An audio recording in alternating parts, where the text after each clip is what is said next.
Week 11 in the NFL is officially in the books. Chris Lovitt and I look back at the action and talk about who excelled and who sucked. One of the obvious first bad things I've seen this week, in week 11, was definitely the play of Carson Wentz. I mean, he had two interceptions and was sacked four times, and even one of the sacks was even in the end zone for a safety in the Eagles' loss against the Browns. He was just not on it, and that was just the latest of a whole bad season, really. I mean, he has 14 interceptions so far. It's the most in the NFL, and it's already a career high, and he still has six. There's still 6 games left, so I really don't know what happened to him after some solid years, and even that one year where he was an MVP candidate. So it is really, really a bad thing. Obviously, the Eagles' only chance of them reaching the playoffs is just because the division is so bad. Yeah, I would 100% agree. The NFC East this year is probably the worst division I think I've ever seen since I've started watching the game. And I think one of the big problems with Wentz is there just doesn't seem to be any sort of accountability with him. He'll play like garbage week in, week out, and after every game he'll go to the press conference and he'll say, "Yeah, we just need to be better. We just need to do this better." And Doug Peterson said he's definitely not going to bench him. So there just doesn't seem to be any accountability. He can play however bad he wants, and there's no repercussions for him. Yeah, I read that about that quote from Peterson that he's not going to bench him. So I think he kind of thinks that they will play even worse with Jalen Hurts. But then it's just kind of a question, if he thinks that, why did the Eagles even pick Hurts in the draft? If he cannot even play better than a terrible Carson Wentz. So yeah, Yeah. kind of is questionable. I 100% agree with you on the Wentz point there. My first one that I'm going to go with for my bad this week is going to be the Packers defense. Um, the Packers defense is kind of been under scrutiny all year because the offense is so good. Um, you know, just kind of naturally the defense will be scrutinized a bit more. Colts were able to run for 140 yards, and it was quite old school, the Colts approach. On second and third and short, so whenever there was less than 3 yards to go, they ran 100% of the time, the Colts. So they just lined up across from the Packers and said, "You can't stop the run. We're going to run this straight at you." And the Colts were fairly successful with that. Um, I it the way the Packers defense is playing now also leaves the GM to be scrutinized a bit more. We knew the Packers needed help on their defense, pre-draft. They ended up using their first round pick to draft the quarterback that they think will be the quarterback of the future. And they did absolutely nothing in free agency.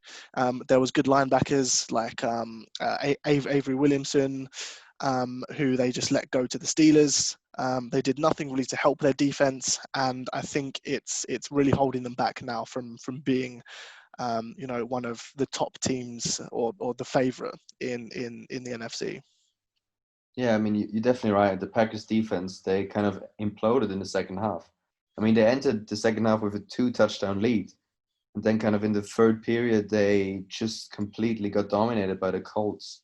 And yeah, Yeah, they ran all over them. And even you can see on the two touchdowns, the two passing touchdowns that the Colts scored, it was both kind of on mismatches. So both times it was a bigger, slower defender on kind of a fast receiver of the Colts. So it was kind of two obvious passing choices for Rivers.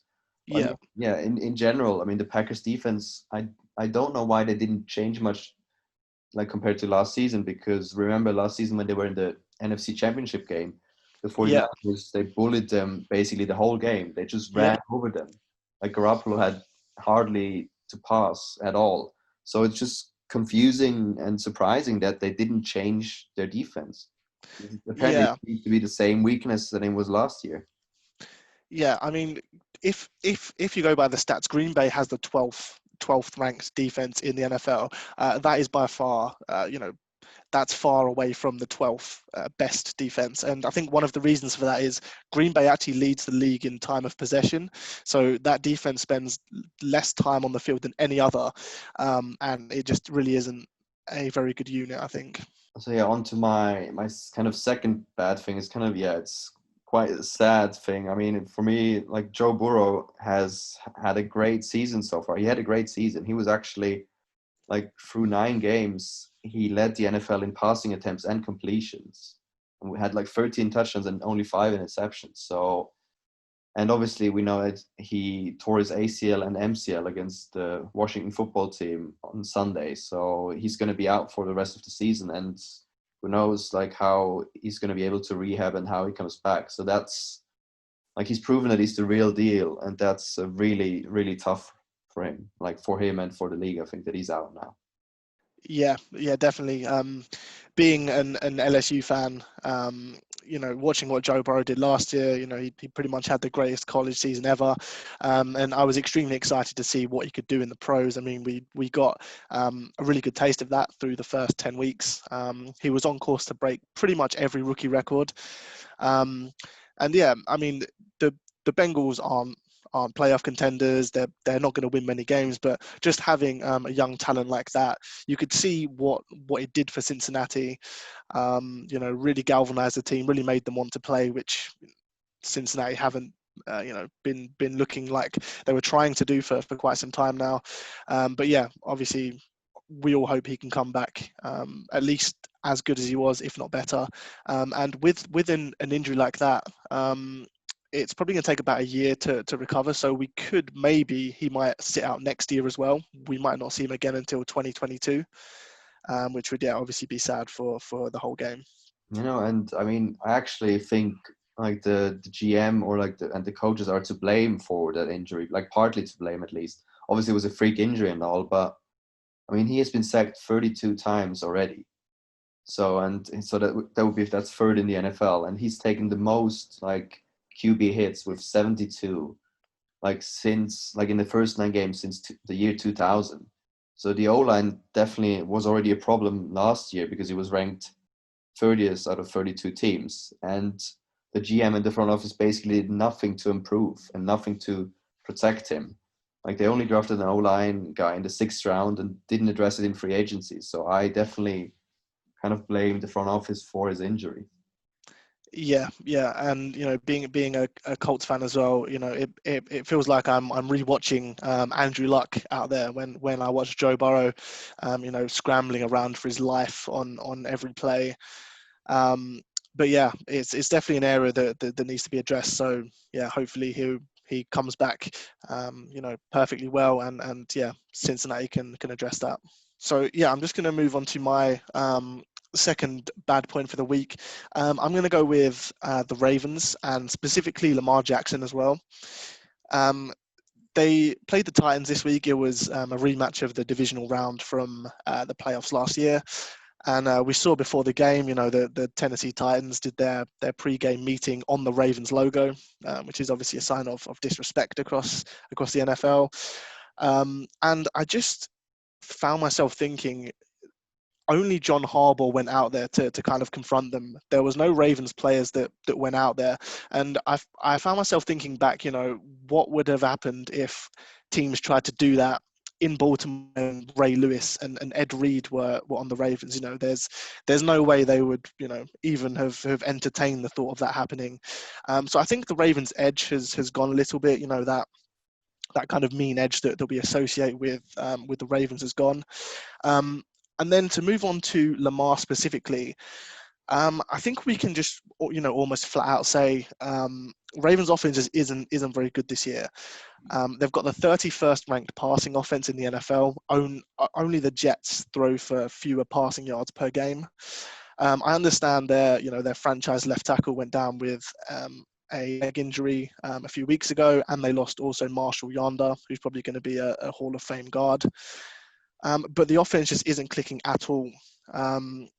And it kind of reminds me of what happened in San Francisco when Colin Kaepernick was there. And Greg Roman was the offensive coordinator then as well. He drew up this fantastic scheme that got Kaepernick to the Super Bowl and the NFC Championship game in 2 years. And then it was sort of figured out. And I just feel, this Ravens team is starting to be figured out again.